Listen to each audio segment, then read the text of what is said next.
सुबह 10 बजे से लेकर 11 बजे के बीच में उपस्थित हूँ आप सबके सामने। आज जिनकी कुंडली लेकर के आया हूँ इनका नाम मनप्रीत है। ये कुंडली मुझे आई है लुधियाना पंजाब से। ये वो कार्यक्रम है जो 2 हिस्सों में जाता है। ये पहला कार्यक्रम है। आज ही के शाम के कार्यक्रम में आपको इसका दूसरा हिस्सा मिल जाएगा। कहीं ना जाइएगा, 2 मिनट रुकिएगा। मैं एक बात बोल दूं, आप वैसे पूरा कार्यक्रम पता नहीं देखने वाले हैं या नहीं, पर मैं आपको एक बात बड़ी गहरी बात बता दूं। अपने प्रत्येक दिन के कार्यक्रम को देखने के बाद जो भी दिमाग में सवाल आता हो, शास्त्र से, धर्म से, ज्ञान से, दर्शन से संबंधित, जो भी पूजा पाठ आदि आदि, ज्योतिष से भी संबंधित हो, जो आपकी कुंडली से भी हो, जो आप अभी तक समझ ना पाए हो, तो मुझे कमेंट में जरूर लिख दिया करिए। और रविवार के सुबह 10 बजे से लेकर 11 बजे वाले के बीच में कार्यक्रम जो आता है, 10 से 11 बजे के बीच में, इसी टाइम पे वो कार्यक्रम भी देख लीजिए। आपके सवालों का उत्तर मैं वहां भी देने की संपूर्णतया से प्रयास करता हूं। और प्रत्येक दिन का कार्यक्रम अवश्य देखा करिए। NAKULPARASHARA इस नाम से आप मुझे इंस्टाग्राम पे और फेसबुक पे भी फॉलो कर सकते हैं। JYOTISHHILAKSHYA इस नाम से आप मुझे प्ले स्टोर पे मेरा एप्लीकेशन डाउनलोड कर सकते हैं। शुरू करते हैं आज का कार्यक्रम। कहीं नहीं जाना है, बिल्कुल बन के रहिएगा। ये विस्तार से कुंडली है जो मैं आराम से आप लोगों को एक एक भाव, एक एक चीज़ बहुत अच्छे तरीके से समझाने की कोशिश करता हूँ। सबसे पहले आइए मैं ये जिनकी कुंडली है, इनकी कुंडली के पंचांग से आपका परिचय करा देता हूँ। इनकी कुंडली में इनका जन्म बना है सर्वजित संवत्सर में 2050 विक्रम संवत 1916 शक संवत उत्तरायण में इनका जन्म है। इस वजह से व्यक्ति बुद्धिमान, ज्ञानी और किसी के ऊपर भारित नहीं रहने वाला होता है। वो हमेशा ही अपने आप को रिप्रेजेंट करता है। अपने आप को ऐसे टेबल के पीछे छुपा करके नहीं बैठेगा, वो आगे बढ़ करके काम करने वाला होता है। पेन कहां गया? तो ये बात मैंने बताई। ग्रीष्म ऋतु में जन्मे होने से व्यक्ति का बचपन और व्यक्ति स्वयं भी अगर अपने घर परिवार के साथ रह करके कभी भी धन कमाएगा तो हो सकता है बचत की प्रक्रिया थोड़ी कम हो, वो बचा कम पाता है। पर बचाने की स्थिति जन्म स्थान से दूर जाए तब ज्यादा संभव होती है। शुक्ल पक्ष में सोमवार और सर्वजित संवत्सर में जन्मे हैं। इस वजह से जातक को हमेशा ही जीतने की ललक होती है और पत्नी का और पति का प्रेमी होता है। सर्वजित संवत्सर वाले हर एक चीज पे अपना आधिपत्य स्थापित करना चाहते हैं और किसी भी तरीके से उसको अपने वश में करना चाहते हैं। पर वस्तुतः उसके लिए वो किसी भी हद तक जाने का अर्थ होता है कि किसी भी हद तक नहीं जाएंगे। अपनी सीमा उन्होंने तय कर रखी है। किसी भी चीज के लिए उनकी अपनी एक अलग परिभाषा होती है और उसी परिभाषा के अंतर्गत उसी दर्शन को और उसी दृष्टिकोण से वो किसी भी चीज को देखने की कोशिश करते हैं। उनका दर्शन, उनका जो दर्शन होता है वो को ये नहीं होता कि वो सामाजिक रूप से जो लोग किसी चीज को देखते हैं कि ये पुल क्यों बना है, इसका उद्देश्य क्या है। हो सकता है कि जातक थोड़े अलग थॉट के साथ किसी भी चीज को देखता हो। ऐसा आप समझ रहे होंगे मैं क्या बोल रहा हूं कि प्रत्येक चीज को देखने का नजरिया जातक का अलग होगा, जो संभवतया उसे प्रत्येक व्यक्ति से अलग करता हो। यह बात है। शुक्ल पक्ष के पूर्णिमा तिथि के जन्मे होने से व्यक्ति बुद्धिमान है, सुंदर है और शोभनीय है, गुणवान है और मीठी बोली को बोलने वाला है। संतुलन बहुत अच्छा बनाता है, चाहे वो अपने प्रयोगों को लेकर के हो, अपने संबंधों को लेकर के हो, अपने भावनाओं को लेकर के हो, अपने क्रोध को लेकर के हो, अपने ऊपर नियंत्रण को लेकर के हो। वो किसी भी चीज को बहुत ही ज्यादा अच्छे तरीके से मैनेज करने वाला होता है। जो लोग इनका कभी विरोध भी करेंगे वो भी इनके बुद्धि के कारण इनके पक्ष में आ जाएंगे। ऐसा भी होता है। पर व्यक्ति घूमता है, घूम करके पैसे कमाने वाला भी होता है। इनके जीवन में जो भी चीजें मिलेंगी वो स्थिरता के साथ मिलेंगी। वस्तुतः आप जब अपने आप को 50वें वर्ष में, 60वें वर्ष में, 70वें वर्ष में, अब 70वें वर्ष पे एक बात आ जाती है। जब आप 70 वर्ष के हो जाते हैं और उसके पहले आपकी मृत्यु होती है, 70 वर्ष से पहले अगर आपकी मृत्यु होती है तो कई बार उसे अकाल मृत्यु की उसकी गणना हो जाती है। पर 70 वर्ष से ऊपर अगर जाकर के व्यक्ति मरता है तो उसे अपनी आयु की मृत्यु कही जाती है, कि उसे अकाल मृत्यु का दोष नहीं लगता है। ये एक ज्ञान था जो आपको मैंने दे दिया। तो ये बात है शुक्ल पक्ष के पूर्णिमा। क्या बात कही? 70 वर्ष से पहले अगर किसी की मृत्यु होती है, वैसे प्रत्येक व्यक्ति अपने पूर्व जन्म के प्रारब्ध के आधार पर ही अपनी आयु भोगता है। जैसे आदि गुरु शंकराचार्य भगवान ने मात्र 32वें वर्ष में ही अपनी आयु संपूर्ण कर ली थी।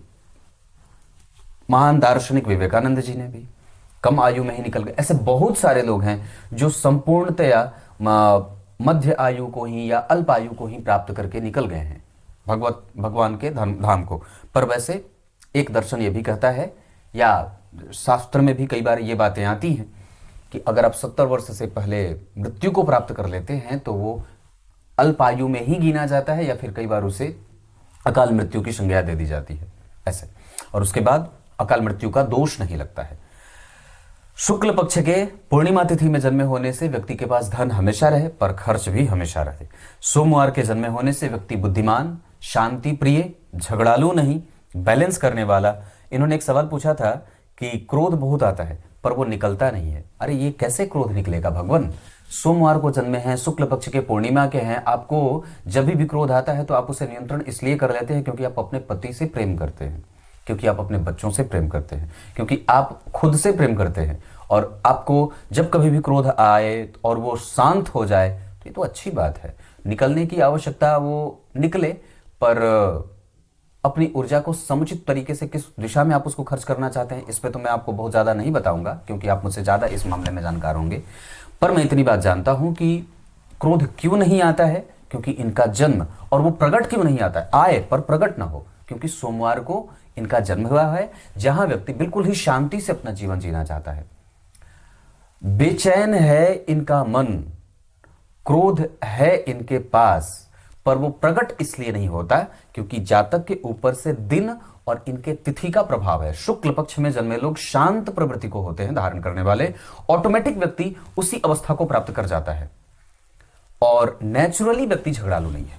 एक होता है ना जैसे कि उसका स्वभाव ही है झगड़ा करने वाला, पर ऐसा ये नहीं है। सोमवार, शुक्ल पक्ष, पूर्णिमा तिथि इनके स्वभाव को बहुत ज्यादा अच्छे तरीके से मैनेजेबल बनाता है।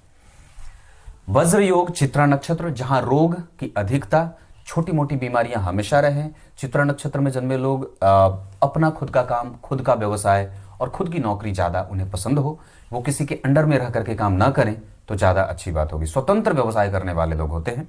वज्र की भांति उनका शरीर होता है, छोटी मोटी बीमारियां लगी रहेंगी पर फिर भी वो आड़े नहीं आने देते, उस समस्या से कभी भी अपने काम पे कोई असर नहीं होता। बहुत ही ज्यादा मेहनती और दीर्घायुष्य का वर प्राप्त करके लेके बैठे होते हैं। वैश्य वर्ण और राक्षस गण के होने के कारण व्यवसायिक नेचर होता है, राजसिक है। अब मैंने इस पे बहुत बार बात कही है पर फिर भी कहूंगा, अपने अंदर से राजसिक और तामसिक तत्वों को हटा करके सात्विक और शुद्ध गणमान्य तत्वों को जगह दीजिए। राजसिक में खाओ पियो मौज करो, यह सिद्धांत होता है। तामसिक में मारो काटो फारो, किसी को जीने ना दो, मुझे सब दे दो, मैं किसी में बंटवारा नहीं करूंगा, दुर्योधन की भांति।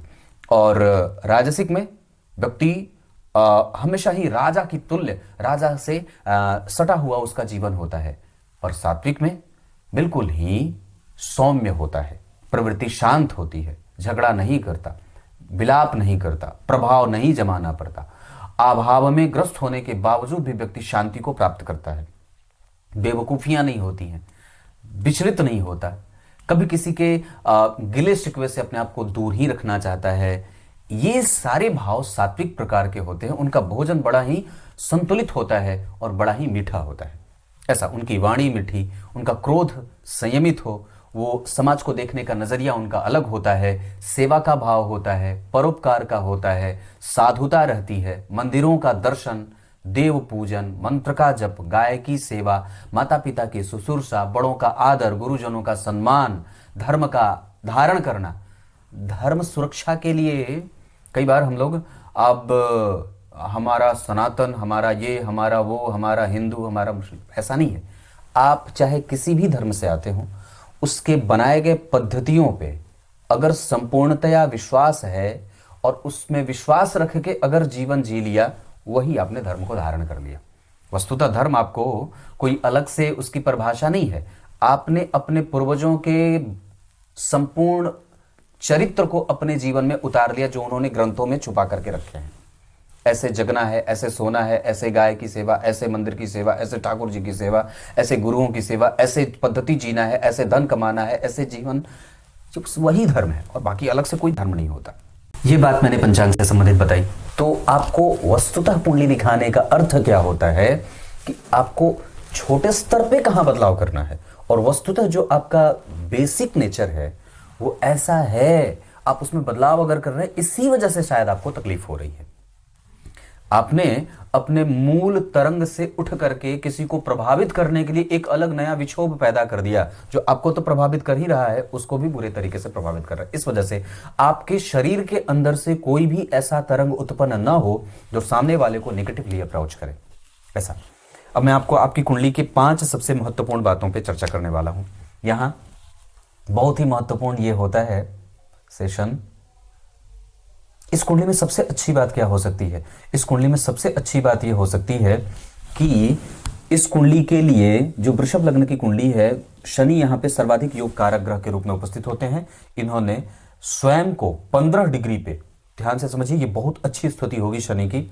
युवावस्था, शतभिखा नक्षत्र, राहु से केंद्र में, राहु ने मंगल को देखा है, राहु ने शुक्र को देखा है, राहु ने किसी को नहीं देखा। तृतीय भाव में राहु ने मंगल को, जो जन्म कुंडली का सप्तमेश है, सप्तम भाव में राहु बैठे हैं। दिनचर्या व्यक्ति की बिल्कुल अच्छी और प्रबुद्ध होगी। साथ ही साथ राहु की दृष्टि लग्न पे, जो व्यक्ति को खर्चीला और हमेशा व्यय में रखने वाला, और यहां शनि की स्थिति जो 15 डिग्री की बनी है, वो जातक के जीवन में संपूर्णतया शश महापुरुष योग का लाभ देगी, जो व्यक्ति को सामाजिक, राजनीतिक, प्रैक्टिकल मानसिकता के साथ आगे बढ़ने वाला, पंक्चुअल और अनुशासनात्मक कार्रवाई करके अपने जीवन में किसी भी तरीके की कोई समझौते की स्थिति से मुक्त होकर के काम करने वाला होता है। यहां व्यक्ति हमेशा ही नियत समय पे जागता है, नियत समय पे सोता है। डेली रूटीन कभी कभी परेशानी से, केतु लग्न में बैठे हैं, इस वजह से छोटी मोटी बीमारी हमेशा होगी। गैस्ट्रिक पेशेंट व्यक्ति होता है। रोग भाव यहां पे और यहां की जो स्थिति बनी है, जैसे अष्टम, 6वां और 8वां, शुक्र इस भाव के अधिपति होकर के लग्न में, इस वजह से रोग हमेशा रहे, और अष्टम भाव के अधिपति रोग भाव में, इस वजह से पेट का रोग रहे। तो अब मंगल जो है वो जन्म कुंडली में राहु से दृष्ट है। स्त्रियों की कुंडली में मंगल रज होता है, उस पर राहु की दृष्टि, और पीछे शनि बैठ गए तो मंगल का प्रभाव कमजोर होगा। मंगल अब रुग्ण हो जाएंगे। इसका अर्थ होगा कि व्यक्ति के जीवन में डेली रूटीन राहु ठीक करना चाहते हैं, शनि ठीक करना चाहते हैं, पर मंगल कभी कभी अस्त व्यस्त स्थिति को लाएंगे, और वो अष्टम भाव के अधिपति गुरु शनि को देख रहे हैं, जो इस कुंडली का सर्वाधिक योग कारक ग्रह होता है। लाभ भाव के अधिपति का 6वें में जाना व्यक्ति के जीवन में पैसे अटकाने का काम कर सकता है। रोग हो रहा है इसलिए क्योंकि केतु लग्न में बैठे हैं और व्यक्ति को गैस्ट्रिक पेशेंट बनाते हैं। मंगल राहु से दृष्ट है, इस वजह से व्यक्ति को रज से संबंधित समस्या होती है। पेट दर्द की शिकायत, ये यहां से शुरू होता है, पेट यहां पे आता है और यहां आके खत्म होता है।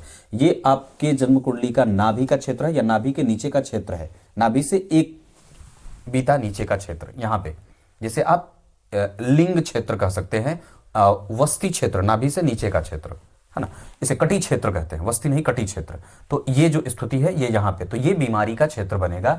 अगर उसमें ठीक करना है तो अपनी मिट्टी की पूजा किया करिए, बजरंगबली की पूजा, सरसों तेल का दीपक और कम से कम सरसों तेल का दान, ये सब आपकी कुंडली में आवश्यक होगा।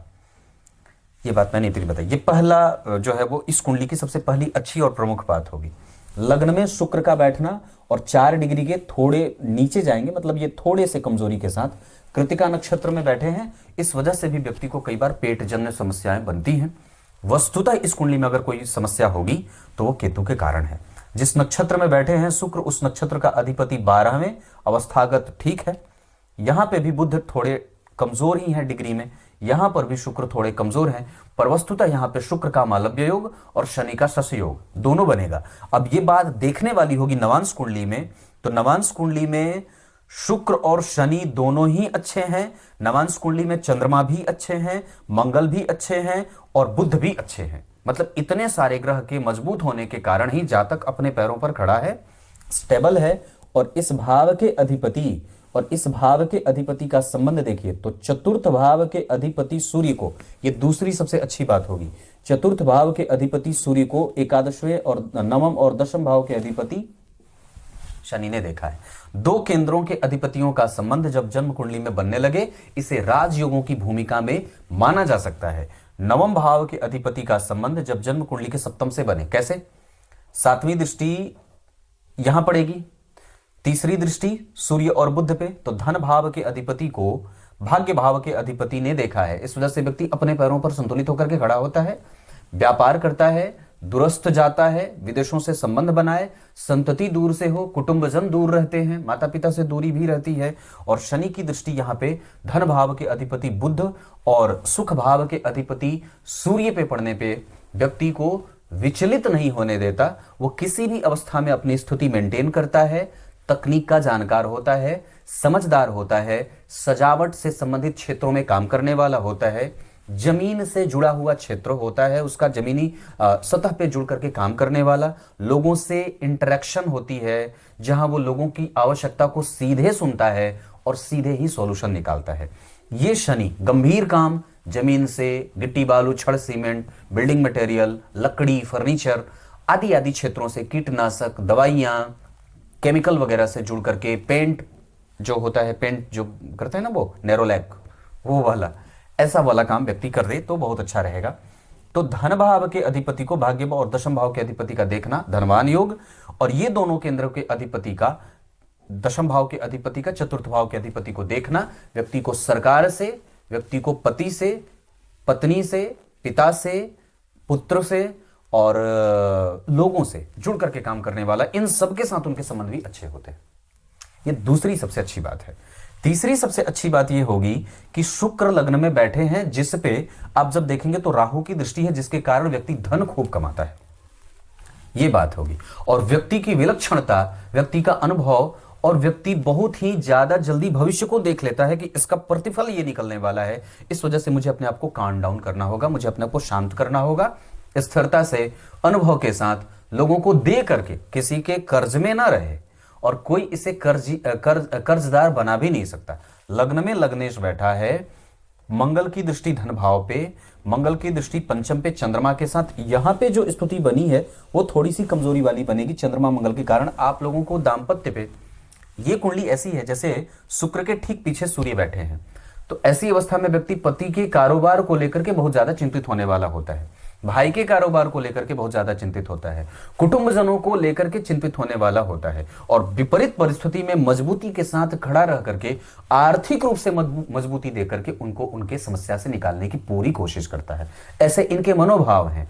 और पति से प्रेम करने के कारण व्यक्ति कई बार अपने निगेटिव को बंद कर देता है। जैसे क्रोध एक नकारात्मक भाव है, जिसको ये सिर्फ और सिर्फ अपने पति का चेहरा देख करके व्यक्ति अपने क्रोध को शांत कर लेता है। ये तीसरी सबसे अच्छी बात है।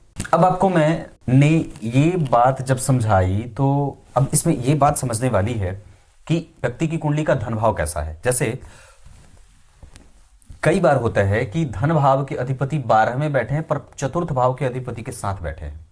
इसका अर्थ क्या है?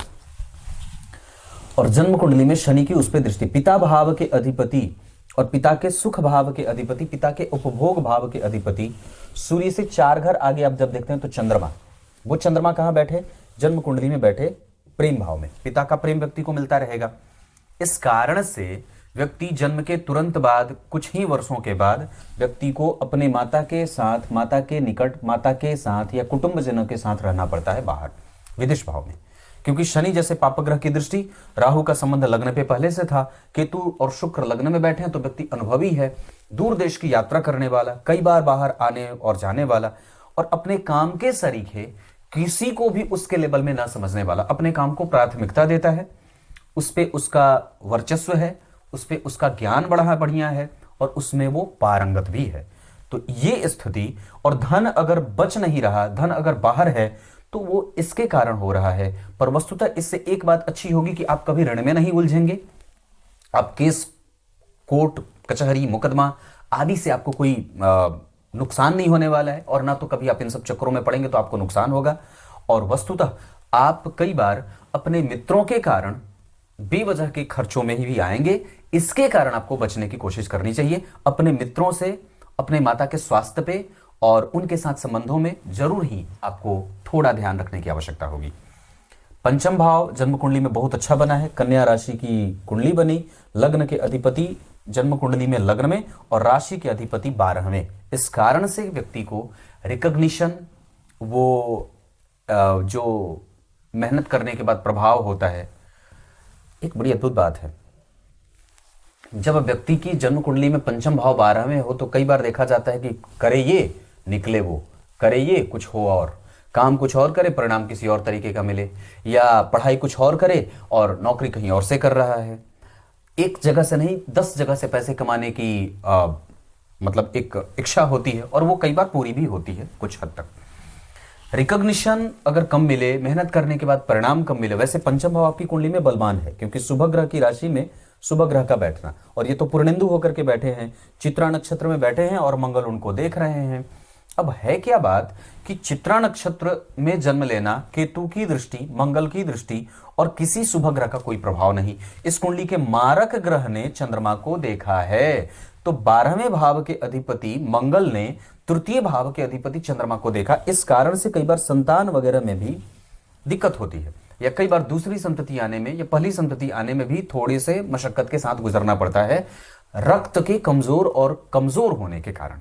तो मंगल और चंद्रमा का ये जो संबंध रहेगा, वो पति और पत्नी मिल करके जब प्रेम करेंगे तो उसका जो प्रतिफल प्राप्त होता है वो विलंब से, देर से, मुश्किल से और बेवजह की परेशानी से युक्त होकर के तब प्राप्त होता है। तो ये प्रतिफल कौन है? पति और पत्नी के मेहनत का। पति और पत्नी जब एक दूसरे के संग होते हैं तो उसका प्रतिफल पुत्र होता है या पुत्री होती है, उसकी संतति। और वो जब प्रतिफल प्राप्त हो, क्योंकि आपके कर, अब देखो एक बड़ी अच्छी बात दर्शन की है कि व्यक्ति के हर एक नैतिकीय कर्म के और धार्मिक कृत्य के, नैतिक कर्म और धार्मिक कर्म, इन दोनों ही प्रकार के कर्म का मूल उद्देश्य कोई ना कोई संकल्प होता है, और उस संकल्प के मूल में कोई ना कोई फल होता है कि मुझे इस फल की प्राप्ति हो। तो आपका कर्म जो आपने चाहे नैतिकीय रूप से किया हो, चाहे वो धार्मिक रूप से किया हो, जो आपका नैतिक काम है आपने वो किया, जैसे आपकी ड्यूटी जो आप प्रोफेशनली कर रहे हैं, और जो धार्मिक रूप से आप गतिविधि करते हैं, जो धार्मिक कृत्य करते हैं, पूजा पाठ, मंत्र जप, मंदिर वगैरह जो धार्मिक कृत्य है, आपने वो किया। तो इन दोनों के ही मूल में कोई ना कोई फल होता है और कोई ना कोई संकल्प है कि आपने, दुनिया का कोई भी व्यक्ति किसी न किसी संकल्प से युक्त होकर के ही कोई काम करता है। तो जब भी उस व्यक्ति को उसके कर्म का प्रतिफल नहीं मिलता, इसका अर्थ है कि उसकी कुंडली का पंचम भाव कमजोर बैठा है। इसके कारण ही उसके किए गए कर्म का वास्तविक और पूर्ण रूपेण फल प्राप्त नहीं होता है। तो वस्तुतः इसी को कर्म योग कहा गया है। गीता में भगवान ने बात कही है कि जब व्यक्ति इसी कर्म को योग का स्वरूप दे देता है और उससे वो उसकी वंचना से मुक्त हो जाता है कि नहीं मुझे चाहिए या नहीं चाहिए। अब वो सामान्य बात नहीं है कि आप कोई काम करें और उसके संकल्प में न रहें और उसके फल के प्रति चिंतित ना हो। ये कोई सामान्य व्यक्ति की बात नहीं है, पर यह काम वही कर सकता है जो पूर्णतया कर्म योगी हो, जिसने कर्म को योग का स्वरूप दे दिया, या अपने वो योग के बल पे अपने कर्म से वो और कर्म बंधन से मुक्त हो गया है कि नहीं मैंने कुछ किया और मुझे कुछ प्राप्त हो, कुछ उसका प्रतिफल प्राप्त हो। पर वस्तुतः यहाँ पे जन्म कुंडली के पंचम भाव का अधिपति अगर 12 में जाता है तो ऐसे आपको चिंतित करता है कि आपके किए गए कृत्यों का सही प्रभाव और सही प्रतिफल कई बार कमजोर मिले। पर वस्तुतः चतुर्थ भाव ठीक बना है, उच्च का बना है, माता है पर रुग्ण हो सकती है, उनसे वैचारिक मतभेद संभव है क्योंकि शनि की दृष्टि है। वैसे इस भाव पे शनि की दृष्टि और इस भाव के अधिपति सूर्य के सन्निकट मंगल के बैठे होने के कारण और बुध के बैठे होने के कारण व्यक्ति स्वयं डगमग डगमग डगमग कभी कभी डोलता है। उसके अपने ही निर्णय कई बार फलीभूत नहीं होते या बदलते रहते हैं, या कई बार वो इधर उधर भटक भटक करके जीवन जीता है। रोजगार की चिंता उसे कई बार सताती है।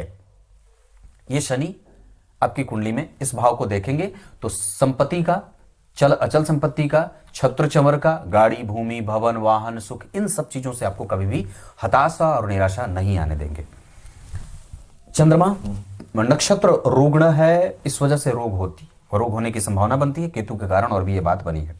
अनुभव आपका इसलिए है, यहां शुक्र, इस वजह से व्यक्ति दानी और परोपकारी होता है, धर्मज्ञ और धर्मनिष्ठ और कर्तव्य परायण होने के साथ साथ सुंदरता के को मेंटेन करने वाला होता है, सुंदरता के पीछे भागने वाला और खूब सारा प्रेम करने वाला होता है। सबके साथ अटैच्ड होता है, बंधा होता है। छठवें भाव की स्थिति जन्म कुंडली में जैसी बनी है, यहां पे इस भाव के अधिपति भी होते हैं शुक्र, और इस कुंडली में सर्वाधिक योग कारक ग्रह शनि, उसके बाद बुध, तीसरे नंबर पे शुक्र आते हैं। मारक ग्रह के रूप में मंगल बनते हैं। पापी ग्रह के रूप में जन्म कुंडली में गुरु बनेंगे, क्योंकि अष्टम और एकादशवें के अधिपति हैं। बहुत अच्छे भाव के अधिपति नहीं होने के कारण गुरु यहां पे कमजोर परिणाम देते देखे जाएंगे। सुखेश सूर्य इस कुंडली के सर्वाधिक महत्वपूर्ण ग्रह के रूप में जाने जाएंगे। इस कुंडली का मूल जो सबसे सुंदर अंक होगा, जो बढ़िया सौभाग्यशाली अंक होगा, वो 5 होगा। मतलब 5 तारीख आपके लिए बड़ी अच्छी साबित हो सकती है।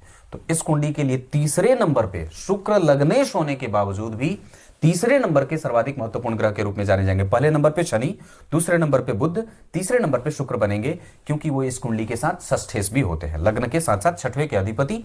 तो व्यक्ति को कंपटीशन देते हैं।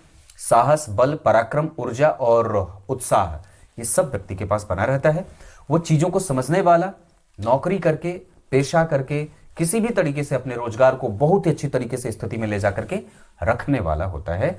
अपने खुद के भरोसे वो आगे बढ़ता है, किसी के ऊपर वो आश्रित नहीं रहता। अगर एक वक्त पे उसे आश्रित रहना भी पड़ा है तो उससे भी उसकी कोशिश हमेशा बाहर निकलने की ही रही है। मैं जल्दी जल्दी तो नहीं बोल रहा हूं, बिल्कुल स्टेबल हूं। सप्तम भाव की स्थिति जन्म कुंडली में बहुत अच्छी तो नहीं कहूंगा, पर किसी भी भाव का अधिपति जब अपने भाव से 5 में बैठा होता है, इसे अच्छा कहते हैं। उसकी दृष्टि यहां के लिए बहुत अच्छी नहीं है, इस वजह से कई बार वाणी में क्रोध और क्रूरता, या कई बार थोड़े कठोर वाणी को बोलने वाला। मंगल की दृष्टि यहां के लिए सामान्य होगी, मंगल की दृष्टि यहां के लिए सामान्य होगी। वस्तुतः यहां व्यक्ति मार्केटिंग स्किल से बड़ा परिपूर्ण है, उसकी बेचने की शक्ति बड़ी अच्छी है, कला कौशल बहुत अच्छा है, उसका स्किल बहुत अच्छा है। छोटे भाई बहनों के साथ संबंध उसके थोड़े बहुत कभी कभी कमजोर होंगे, हालांकि वो उनके प्रति चिंता हमेशा जाहिर करता है। ये मंगल का प्रभाव। शनि के नक्षत्र में बैठे हैं, शनि बढ़िया है, इस वजह से मंगल में शनि का अंतर, या मंगल में चंद्रमा का अंतर, चंद्रमा में मंगल, ये बहुत अच्छा रहता है। अब यहां पे दशाओं की बात अगर कर ही रहा हूं तो मैं आपको बताऊं, इस कुंडली का बहुत अच्छा समय 2026 के 5वें महीने से शुरू होगा, क्योंकि अभी भी व्यक्ति को परेशानी है।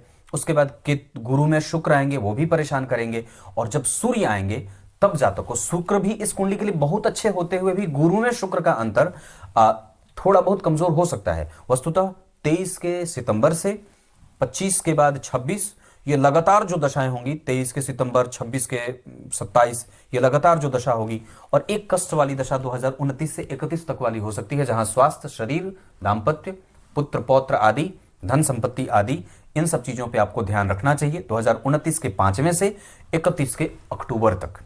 उसके बाद फिर शनि आएंगे जो आपको लाभान्वित करेंगे, जहां 2-3 साल वो थोड़ी बहुत खिचड़ी मचाएंगे, वो अपना नेचर प्ले करेंगे, फिर उसके बाद आप संतुलित हो जाएंगे और फिर आपको बहुत ज्यादा हाथ पांव मारने की आवश्यकता नहीं पड़ेगी।